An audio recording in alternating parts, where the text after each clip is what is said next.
성령으로 처음에 시작했다가 육체로 마치는 어리석은 꼴이 됐다라고 표현하고 있습니다.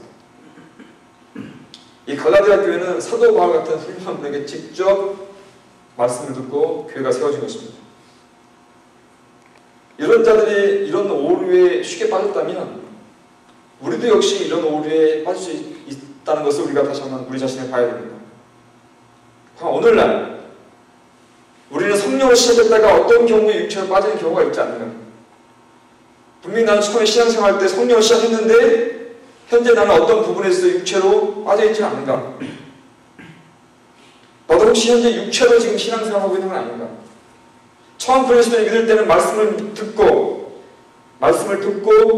말씀 때문에 믿음이 생겨서 성령을 받았는데 지금은 그 말씀, 그 믿음, 그 성령은 희미해지고 육체의 일로만 신앙생활하고 있지는 않은가? 오늘 말씀 우리를 지적하고 있습니다. 그렇다면 이 말씀에 비추어서 우리 자신의 신앙적 상태를 한번 점검해 볼 필요가 있다고 생각합니다. 그렇다면 나는 정말 성령을 받았는가? 받았다면 내가 어떻게 받았었는가? 미안하지만 여성한테 물어볼까요? 성령을 받았습니까?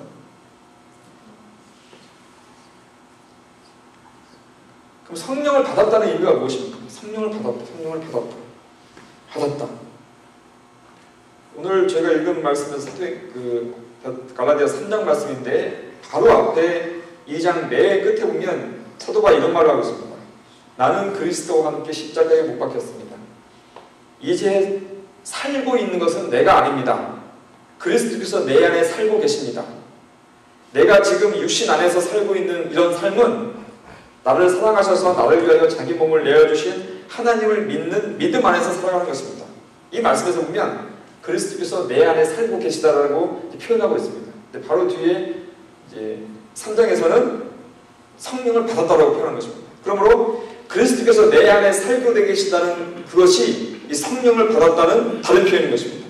왜냐하면 그리스도와 성령 한 분이시기 때문입니다. 그러므로 그리스도인이 된다는 것은 성령을 받았다는 것이고 그것이 바로 내 안에 내가 죽고 그리스도께서 사신다는 의미입니다. 로마서 8장 9절에서는 더 분명히 설명하고 있는데 로마서 8장 9절을 세번역 성경을 읽어드리면 그러나 하나님의 영이 성령 아닙니까? 하나님의 영이 여러분 안에 살아계시면 여러분은 이제 육신 안에 있지 않고 성령 안에 있는 것입니다. 누구든지 그리스도의 영이 없으면 그리스도의 사람이 아닙니다. 그러니까 그리스도인이라면 그리스도의 영을 소유한 자가 그리스도인이라는 것입니다. 그러므로 내가 그리스도인이 된다는 것은 그리스도의 영이 우리 안에 들어오신다는 것이고 그분의 영이 우리 안에서 일하신다는 것입니다.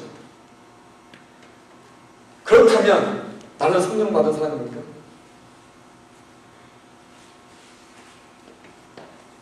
아니 여러분이 성령 받으신 분이라면 우리는 다시 한번 이 사도 바울이 갈라디아 교회를 향해서 질책하는 질문을 다시 한번 봐야 되는데 갈라디아 교회가 지금 어떤 상황이냐고 지금 질책하고 있습니까? 그 성령에 따라 살지 않고 너희 안에 계신 성령에 따라 살지 않고 율법으로 지금 가고 있다.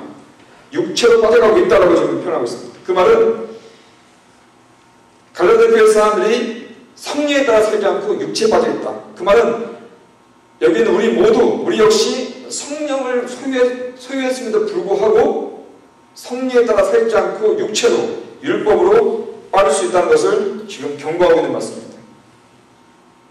이런 말씀을 들으면 그래 나는 이제 성령 안에서 거해야지 육체에 빠지지 말아야지 이렇게 생각합니다. 그렇다면 한 가지 더 생각해 볼 것이 우리가 어떻게 해야 우리가 성령 안에 항상 거하도록 성령께서 이끌어 가시는 삶을 살아갈 수 있을까? 어떻게 하면 육체에 빠지지 않을 수 있을까? 라는 그 문제를 우리가 풀어야 됩니다. 왜냐하면 갈라디아 교회 성도들이 그것에 대해서 문제를 풀어버렸습니다. 그런데 해답은 이미 나와 있습니다. 그 해답은 우리가 어떻게 처음에 성령을 받았는지를 생각하면 오늘 내가 어떻게 성령에 따라 살 수 있는지를 알 수 있는 것입니다. 오늘 말씀은 우리가 어떻게 성령을 받았다고 되어 있습니까? 2절 말씀에 보면 듣고 믿음을 통해서 성령을 받았다고 되어 있습니다. 듣고 믿음을 통해서 성령을 받았다고 표시하고 있습니다. 다시 말해서 하나님의 말씀을 듣고 믿음이 생겼다는 것입니다. 그러므로 우리가 오늘 성령님의 인도를 받아 살려면 오늘 하나님의 말씀을 듣고 그 말씀에 근거한 믿음으로 살아야 그것이 바로 성령의 인도함을 받고 살아간다는 것입니다. 그런데 우리가 말씀을 듣지 않고 그 말씀의 근거에서 내 믿음을 세우지 않으면 성령의 인도함을 받지 못한다는 것이고, 대신 어디에 빠지면 내 육체 속으로 빠져버린다는 경고의 말씀입니다. 우리는 서두에 이 갈라디아 교회에 침투한 거짓 교사들의 문제를 봤습니다. 그들은 지금까지 해온 유태교의 모든 전통들을 다 버리고 큰 리스크를 안고 예수를 믿는 교회에 들어왔습니다. 그리고 우리는 충분히 그들이 굉장히 열심히였을 것이라고 충분히 상상했습니다. 그런데 그들이 진리 위에 서지 못한 이유가 뭐였습니까? 그 이유가 무엇이었습니까? 그들이 원래 배운 말씀, 원래 예루살렘 교회의 사도들의 그 가르침을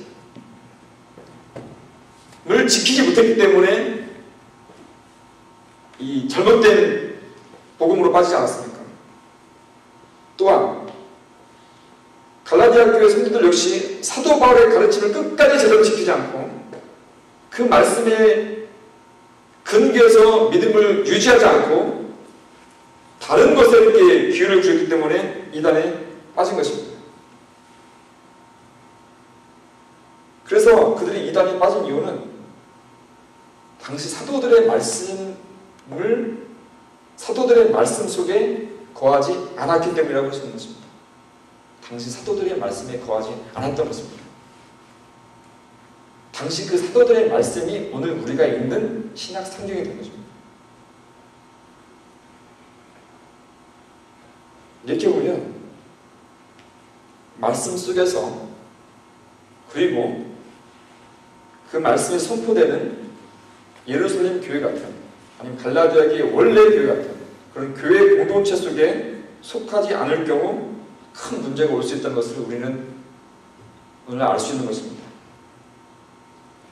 사도 바울이 갈라디아서 맨 끝에 이런 말을 합니다. 잘못 들으면 굉장히 오해할 수 있는 말씀인데 6장 6절에 보시면 가르침을 받는 자는, 그러니까 교회에서 가르침을 받는 자는 말씀을 가르치는 자와 모든 좋은 것을 함께하라. 맛있는 거 먹을 때 함께 나눠 먹으라는 말씀이 아닙니다. 가르침을 받는 자는 말씀을 가르치는 자와 모든 좋은 것을 함께하라. 그럼 말씀을 가르치는 자가 가지고 있는 좋은 것이 뭐겠습니까? 그건 말씀입니다. 그러면 공동체 내에서 가르침을 받는 자는, 공동체가 있어야 말씀을 가르치는 자도 있고 가르침을 받는 자도 있을 거 아닙니까? 이것을 공동체를 얘기하는 겁니다. 교회 공동체 내에서 가르침을 받는 자는 말씀을 가르치는 자와 모든 좋은 것을 함께하라. 말씀을 가르치는 자가 주는 그 좋은 말씀들을, 그 좋은 것을 다 함께하라고 표현하고 있습니다.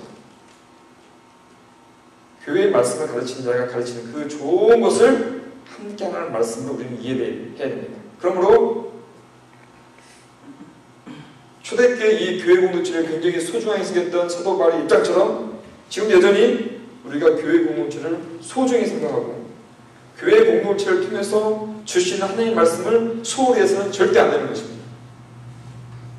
여러분, 이단들의 가장 큰 특징 중에 하나가 이 교회를, 역사적으로 쭉 내려오는 교회를 인정하지 않고 않습니다. 그래서 항상 주장하는 우리의 말씀만 믿는다. 교회는 타락했다. 교회를 인정하지 않습니다. 그래서 뭐라고 하냐면 나는 새로운 진리를 깨달았다. 그 새로운 교리를 막 전파합니다. 그 안에는 그 새로운 교리를 주장하는 그 교주뻘 되는 사람이 있습니다. 그리고 그 교주의 말을 전적으로 따릅니다. 이단들의 특징은 그냥 열심적이면서 자기 스스로는 나는 믿음이 있다. 나는 성경 말씀을 해석할 수 있다. 나 하나님 말씀을 듣는다. 지금까지 내가 하나님 말씀을 잘 들어왔다. 라고 이렇게 말하지만 그들은 교회 공동체를 무시하고 자기의 주장과 해석에 근거해서 교리를 만들고 그 교리와 그 교주의 말만을 주장하게 되는 것입니다. 그것을 바로 우리는 가르쳐서 이단이라고 합니다. 여러분, 우리는 항상 말씀 열심히 보여야 된다고 하는데 세상의 모든 이단들은 스스로 나는 말씀을 보지 않는다고 말하는 이단은 하나도 없습니다. 어차피 보통 교회보다 굉장히 말씀을 많이 보고 있습니다. 어느 이단들이 자기가 기도하지 않는다고 말하겠습니까? 어느 이단들이 자기들한테 영적인 풍성함이 없다고 말하겠습니까? 말씀 읽을 때는 항상 은혜 받는다고 얘기하죠.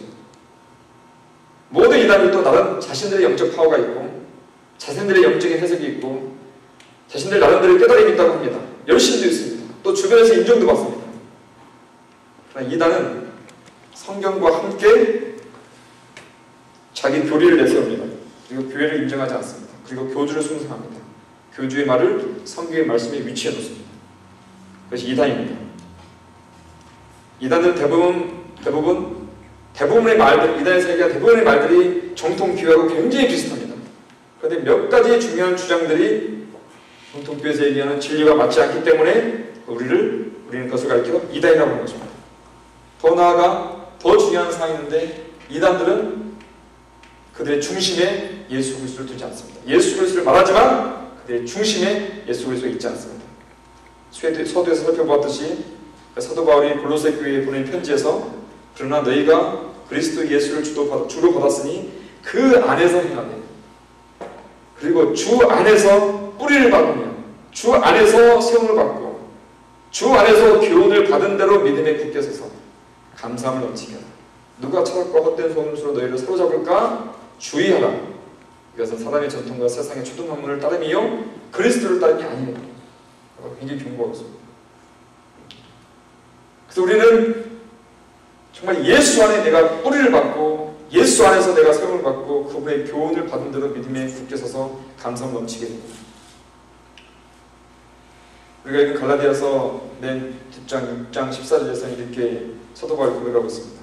나한테는 우리 주 예수 그리스도 십자가 외에는 결코 자랑할 것이 없으니 그리스도로 말미암아 세상이 나에 대하여 세상의 십자가에 못 박히고 내가 또한 세상을 대하여 그리하니라라고 말씀하고 있습니다.